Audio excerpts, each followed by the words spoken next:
Bonjour à tous et bienvenue sur Jurassic Hack. Aujourd'hui on s'attaque à une machine Hack the Box nommée October. Il est à noter que l'élévation de privilèges sur cette machine nécessite certaines compétences en exploitation de corruption mémoire. Ce sujet fera éventuellement l'objet d'une série de vidéos à l'avenir, mais dans le cas de la présente vidéo, nous n'allons pas expliquer l'intégralité de l'exploitation. Nous assumons donc que vous avez déjà les compétences nécessaires pour exploiter ce type de vulnérabilité. Comme d'habitude, nous allons commencer l'analyse de la machine avec la commande nmap afin de déterminer quel type de ports sont ouverts sur celle-ci. Nous allons donc faire nmap suivi de l'IP, suivi du "-sv pour activer le scan de version. On trouve ici deux ports ouverts, le port 22 et le port 80. Nous allons donc ouvrir un nouveau navigateur et entrer l'URL.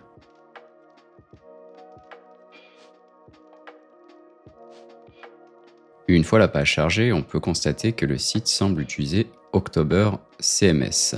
Dans un premier temps, nous allons donc revenir sur notre terminal et faire usage de la commande searchploit afin de vérifier s'il existe des exploits connus pour October CMS. Ici, nous pouvons constater que nous avons plusieurs résultats, mais la première entrée semble très prometteuse. En effet, celle-ci semble permettre de l'exécution de code distant sur la machine. Le code d'exploitation étant présent sur le framework Metasploit, nous allons donc démarrer une nouvelle console et chercher le module October CMS.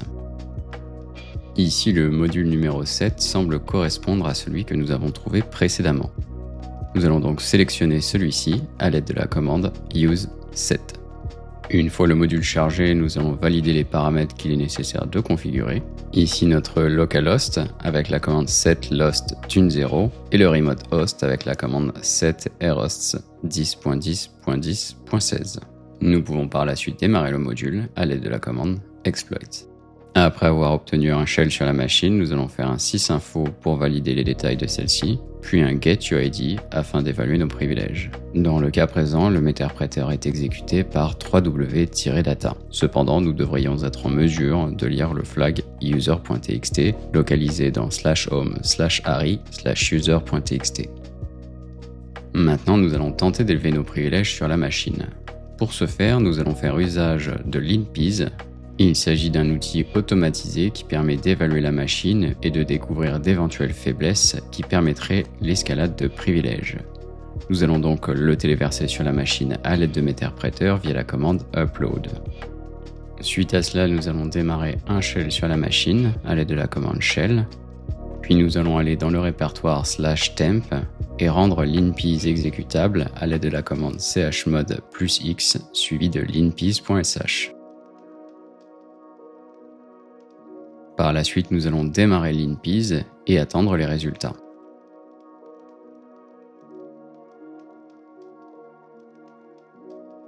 Suite à l'analyse effectuée par linpiz, nous avons pu découvrir un exécutable qui n'est normalement pas présent sur le système Unix.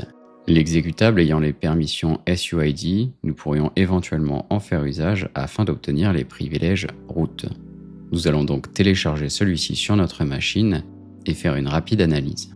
Il est à noter que sur cette machine, afin d'obtenir les privilèges root, il faut exploiter le binaire que nous venons de découvrir. En effet, celui-ci est vulnérable à une corruption mémoire qui permet de rediriger l'exécution de code et d'exécuter ce que l'on souhaite. Nous allons donc faire une analyse à l'aide du logiciel Ghidra afin de déterminer comment exploiter la vulnérabilité. Une fois le logiciel chargé dans Ghidra, on voit que celui-ci va effectuer une allocation mémoire de 112 octets, puis que celle-ci sera utilisée plus tard à l'aide de la fonction strcpy ou stringcopy afin de stocker notre paramètre dans l'espace alloué.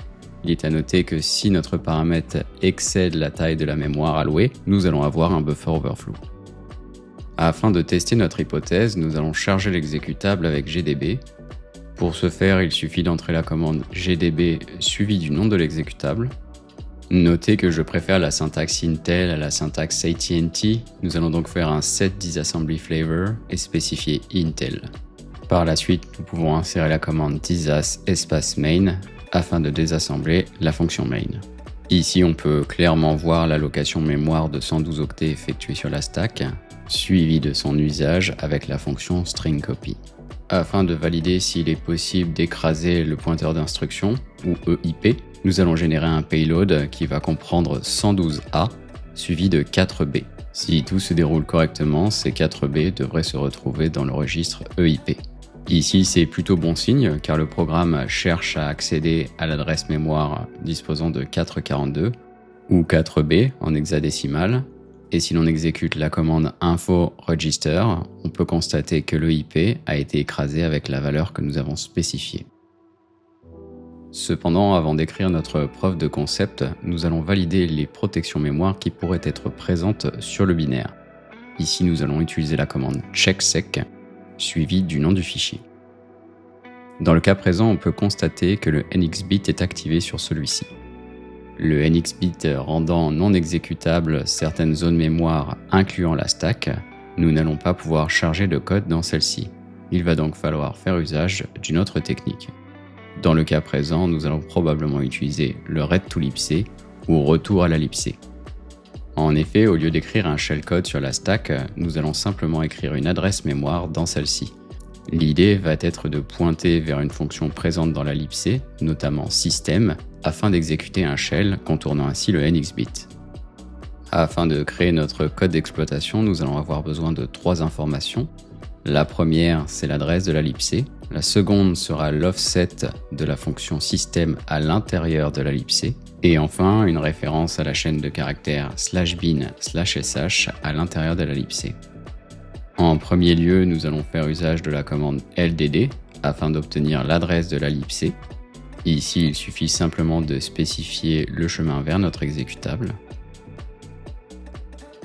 On peut voir à la deuxième ligne l'adresse de la libc. Nous allons donc ajouter cette information à notre code d'exploitation. Le paramètre ici s'appellera libc. Ensuite, nous allons faire usage de la commande readelf et du paramètre -s afin de localiser le symbole system présent dans la libc. Il faudra également ajouter un pipe-grep system afin de ne pas récupérer l'intégralité des symboles présents dans la librairie. Ici, on peut voir l'offset de la fonction system. Nous allons donc récupérer cette information et l'ajouter à notre preuve de concept. S'agissant d'un offset, il faut penser à ajouter l'adresse de la libc afin d'obtenir l'adresse complète de système. Enfin, nous allons faire usage de la commande strings-tx afin d'obtenir l'offset en hexadécimal de la chaîne de caractères /bin/sh. On n'oublie pas d'ajouter le pipe-grep afin d'obtenir la bonne chaîne de caractères. Nous pouvons maintenant ajouter cette information à notre preuve de concept. Encore une fois, on ajoute l'adresse de la libc afin d'obtenir la bonne adresse pour la chaîne de caractères. Nous allons maintenant créer notre exploit. Dans un premier temps, il va falloir écrire 112 caractères afin d'écraser le IP. Dans le cas présent, nous allons faire usage de l'instruction assembleur NOP ou No Operation. Suite à cela, nous allons écraser le IP avec l'adresse de système. À noter que nous allons faire usage de struct pack afin de formater l'adresse en Little Endian. Ensuite, nous allons ajouter l'adresse de bin/sh afin d'indiquer à système qu'est-ce qu'il doit exécuter. Je vais également corriger une petite typo dans le code.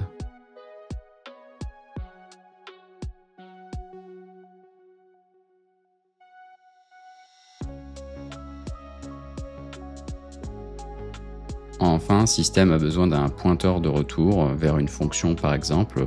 Cependant, cela n'est pas vraiment nécessaire dans notre cas. Nous allons donc spécifier 4 octets aléatoires.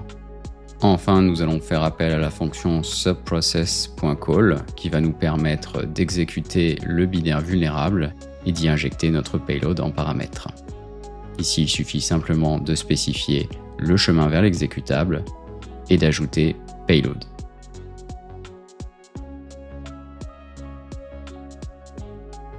Évidemment, n'oublions pas d'ajouter les librairies Python nécessaires, ici struct et subprocess.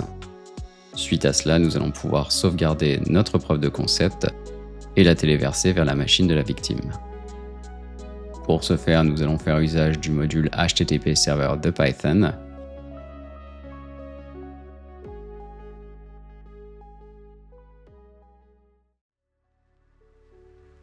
Puis, depuis la machine de la victime, nous allons exécuter la commande wget, suivie de l'adresse de notre machine, suivie du nom du fichier.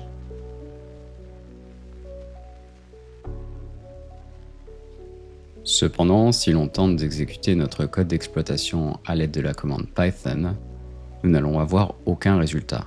En effet, il y a un petit détail que nous avons omis. La machine utilise l'ASLR.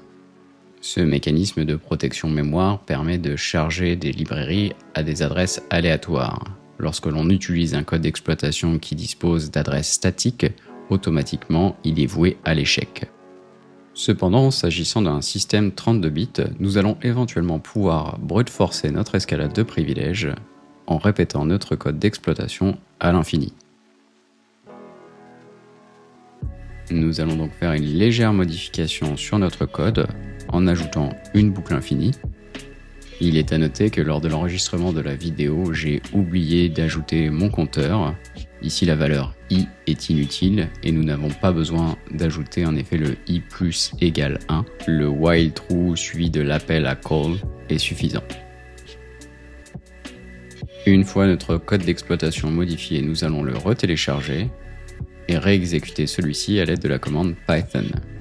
Il est à noter que nous allons avoir beaucoup d'erreurs générées par celui-ci à cause des nombreux crashs que le binaire va subir.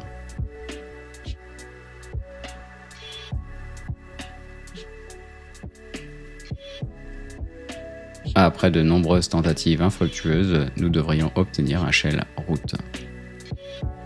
Une fois notre escalade de privilèges réussie, nous allons pouvoir récupérer le flag root situé dans /root/root.txt. C'est tout pour aujourd'hui, merci à tous de m'avoir écouté, et si cette vidéo vous a plu, n'hésitez pas à laisser un commentaire et à vous abonner à la chaîne.